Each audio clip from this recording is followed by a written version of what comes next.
Hello, this is Dr. Tall Paul Simon, psychiatrist. Wanted to talk to you a little bit about delusions, what they are, and how I deal with them with patients. First, please like and subscribe to this channel and this video. Really appreciate the support. So, what is a delusion? A delusion is a term that we use to describe a fixed false belief.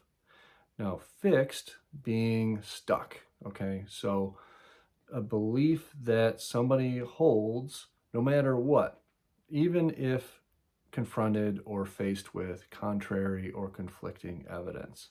So somebody holds on to this belief that the moon is made out of cheese, no matter if they even go there and touch it, in a spaceship or something, or they see pictures or videos of it, no matter what evidence is presented to them, they believe that the moon is made out of cheese.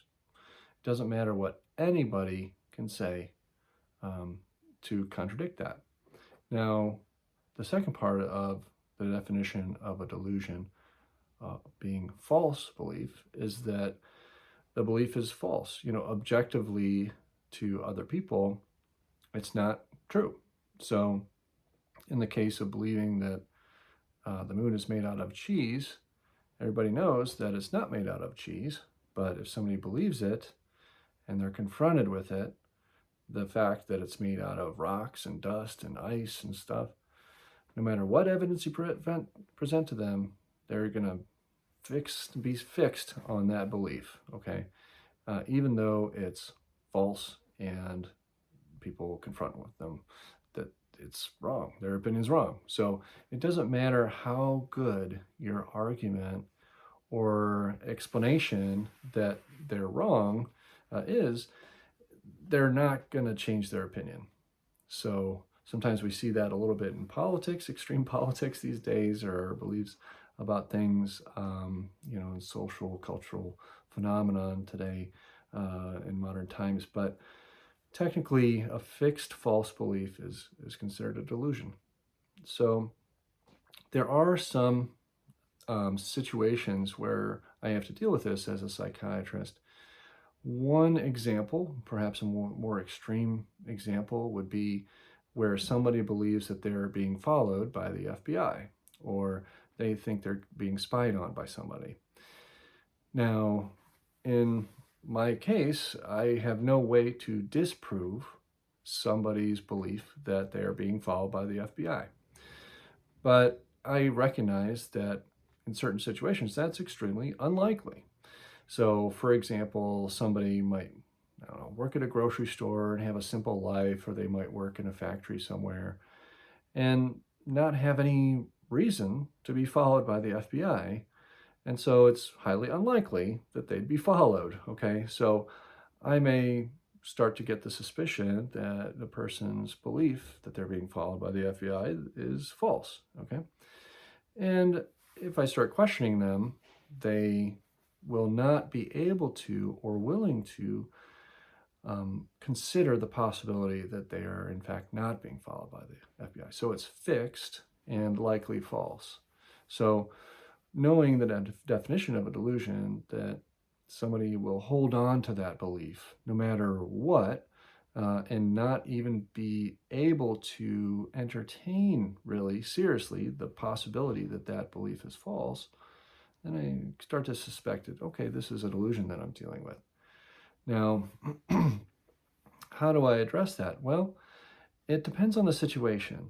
So if somebody believes that they're being followed by the FBI, or aliens are trying to read their mind or something like that, first of all, I just say, well, try to think about what is the harm that's being done, okay?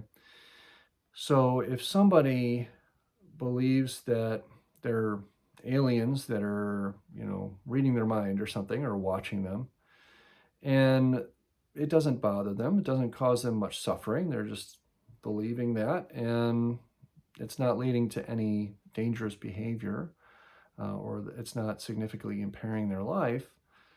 So, well, if they don't believe that there's a problem, or that medications can help with that, then there's really not a whole lot as a psychiatrist that I can do about it, because I can't treat people against their will. So I can't force somebody to take a medication, even if I know that they're sick. Okay. So if somebody is hearing voices or is anxious, for example, or has high blood pressure or cholesterol problems, and I know that that's not healthy and may lead to long-term problems, impair their life in some way. If somebody doesn't believe that they have that condition for which the medication I'm recommending is used, I can't force them to do that. And that's the same as in any other healthcare setting. So if you, are diagnosed with cancer or something like that, and you refuse treatment, or you decide you don't have cancer, or you don't believe it, no physician can treat you against your will in that case. Now, if, for instance, somebody believes that aliens are, reading their mind and they're going to force them to go do something dangerous, like run into an airport and charge the TSA station, and they have guns and things, something dangerous, or, there's concern for somebody's safety, then, of course, then sometimes we have to treat people against their will, maybe get them hospitalized. But delusions themselves aren't usually dangerous. Another example of a delusion that is sometimes happens is called trichotillomania, or I'm sorry, delusional parasitosis. Trichotillomania is something different. That's where you pluck your hair and you can't control it.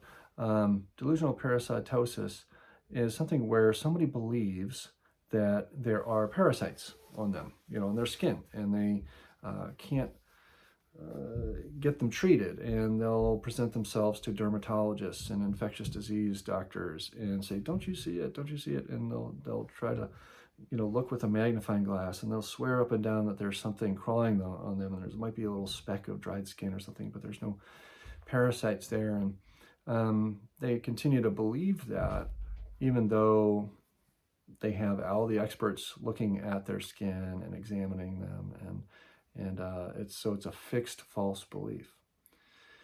Going back to how I address it, I never dispute the delusion itself, okay? Because I know better. If you know that the person has a delusion, there's no point in arguing with them that it is false, okay? So what I try to do with people is find a middle ground. So I try to compromise. And I try to get the person, if possible, to see things from my perspective for a minute. So with a delusion, I try to help them understand, so, okay, I am not experiencing delusion. I don't call it a delusion, first of all, because that's just insulting and degrading, and they may just take offense at that and throw up walls, and say, okay, this guy doesn't believe me at all. He's worthless. I'm not going to come to him again. So shuts that door down, and I can't help the person, if the door is closed. So, and there's no point to really calling it a delusion to the person's face, because it doesn't help anybody. So when I say, well, okay, let's say somebody feels like the FBI is following them. Then I say, well, there's no way for me to prove or disprove that. That sounds really stressful, okay? I would be very stressed out if I thought the FBI was following me and things like that. That would stress me out. So what I try to do is help them with that piece of it, for one. So if there's a lot of anxiety or angst or anger or fear, say, okay, can I help you with that? The second part of it, going back to helping people kind of see things from my perspective, is that, okay, from my perspective, it may not be real. It may be, a symptom of paranoia. And one way to address that is to go ahead and treat it. And if it goes away or reduces, then that is a clue that it is, in fact, a paranoia or a delusion or something like that. So On the other hand, I never want to dismiss the person's concerns outright, because that again just does not help the situation. So I try to meet in the middle and say, okay, from my perspective, I don't know if it's true or not. I have no way of proving you wrong. Okay, the FBI isn't following you. I can't prove that, you know, but it's possible. Okay, it's possible aliens are, not reading your mind. Okay, how can I disprove that? I can't. Logically speaking, I can't. So I never try to dismiss, out of hand the person's concern. Say I try to validate it. I try not to feed into it and say, oh yeah, the aliens are watching you or something. I don't want to feed into that delusion or that fixed false belief, or likely a false belief, because I don't want to add fuel to it or get them more deeper into that. So I try not to just be dismissive. I try to be validating, but also try to meet in the middle ground, and try to help them with, first of all, their suffering. If it's really causing a lot of suffering or leading to dangerous stuff. So okay, we got to get some help somehow because this is dangerous. And meet in the middle. So that's how I approach delusions. Sorry, kind of all over the place today with that, but I hope that's kind of helpful. But first, in summary, be kind. Be charitable. Try to meet in the middle, and work together on the big picture, which is the suffering that those things cause sometimes. But if it's somebody believes that the moon is made out of cheese, what harm does it do? By itself, it doesn't hurt anybody. So hope you guys do well. Take care and talk again soon. Bye-bye.